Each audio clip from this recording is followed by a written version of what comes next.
ராத்திரி 1:30க்கெல்லாம் தண்ணி வந்துருச்சு. தண்ணி வந்திருக்கு. பச்சாத்தா கோயில் எல்லாம் முழி மணமுடியெல்லாம் முழி வந்துருச்சு.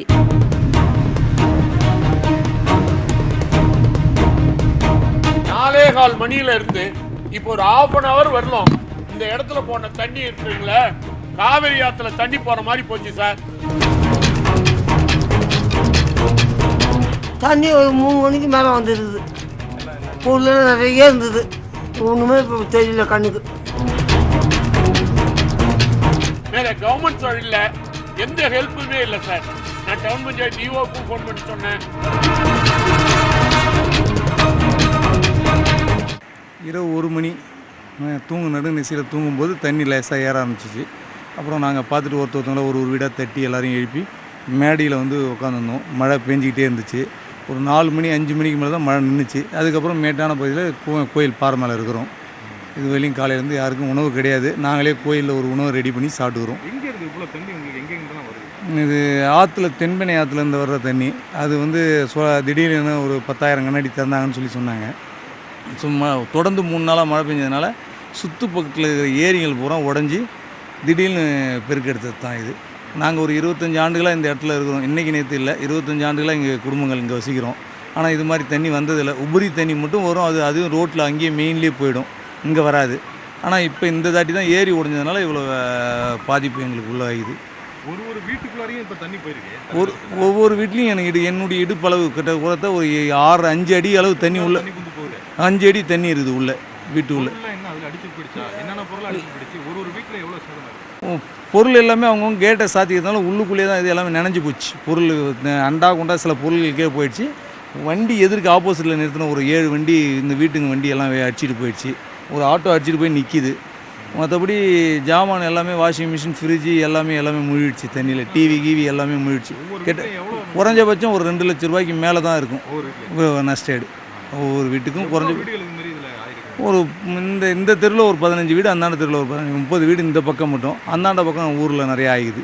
கிட்டத்தட்ட டோட்டலாக அரைநெல்லில் ஒரு 100 வீடு குடும்பங்களுக்கு மேலே பாதிப்பு இருக்கும். அது அந்தாண்ட தெருவில் புதுநகர்னு சொல்கிற இடத்துல, ஆசிரியர் நகர்னு சொல்கிற இடத்துல வயல்வெளி பக்கம் வீடு. அதெல்லாம் வந்து நிறைய வீடு முழுகிடுச்சுன்றாங்க. ஃபஸ்ட் ஃப்ளவரே முழுகிடுச்சுன்றாங்க. அது எந்த அளவுக்கு தெரியல, விஷயம் தெரியல எங்களுக்கு. தெரியல, ஏன்னா ஃபோன் வேலை செய்யலை, டவர் கிடைக்கல, அதனால் யாருக்கும் தெரியல. இங்கே இருக்கிறவங்களுடைய நிலைமை மட்டும்தான் எங்களுக்கு தெரியும். ராத்திரி 1:30 தான் தண்ணி வந்துச்சு. ஆமாம், ராத்திரி 1:30கெல்லாம் தண்ணி வந்துருச்சு. தண்ணி வந்திருக்கு. பச்சாத்தா கோயில் எல்லாம் மணமுடியெல்லாம் முழி வந்துருச்சு. வந்தது. நாங்கள் தண்ணி வருதுன்னொன்னே கிளம்புனோம். எங்களுக்கே வீட்டுக்குள்ளே முட்டை அளவுக்கு தண்ணி வந்துருச்சு. தெருவில் இவ்வளோ இங்கே இடுப்பளவு தண்ணி இருக்கும்போது உங்களாட்டம் பெரியவங்க அறியாத பசங்க 2 கூட்டி கொண்டு அவங்க மாடியில் விட்டாங்க. எதுவுமே எடுக்க முடியல. எல்லாமே பீரை எல்லாம் நனைஞ்சு கிடக்கு.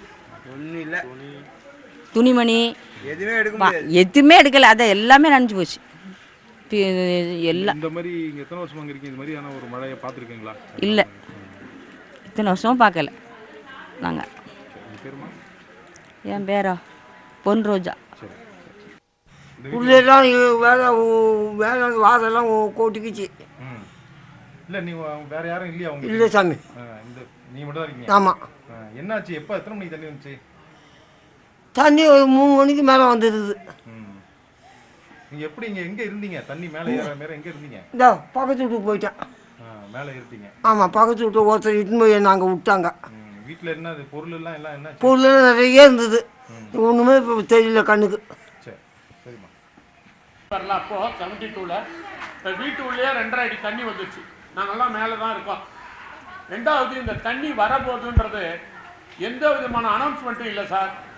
டாம் போடலை, மைக்கில் விளம்பரப்படுத்தலை, இல்லை வந்து உங்கள் மீடியா மூலியமாக எந்த விதமான விளம்பரமும் படுத்தலை. திடீர்னு ஒரு 4 மணிக்கு மேலே திடீர்னு பார்த்தா தண்ணி அடித்து மோதி இந்த தண்ணி போகுது.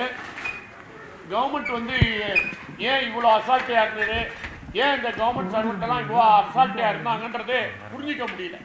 இப்போ எல்லார் வீட்லேயும் பார்த்தீங்கன்னா ஃப்ரிட்ஜு போயிடுச்சு, கிரைண்டர் போயிடுச்சு, வாஷிங் மிஷின் போயிடுச்சு, சில இடத்துகளில் வந்து கம்ப்யூட்டர் கூட போயிடுச்சு.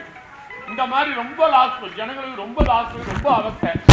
4:15 மணியில இருந்து இப்போ ஒரு 1/2 hour வரலாம் இந்த இடத்துல போன தண்ணி இருக்குங்களே, காவிரி ஆற்றுல தண்ணி போகிற மாதிரி போச்சு சார்.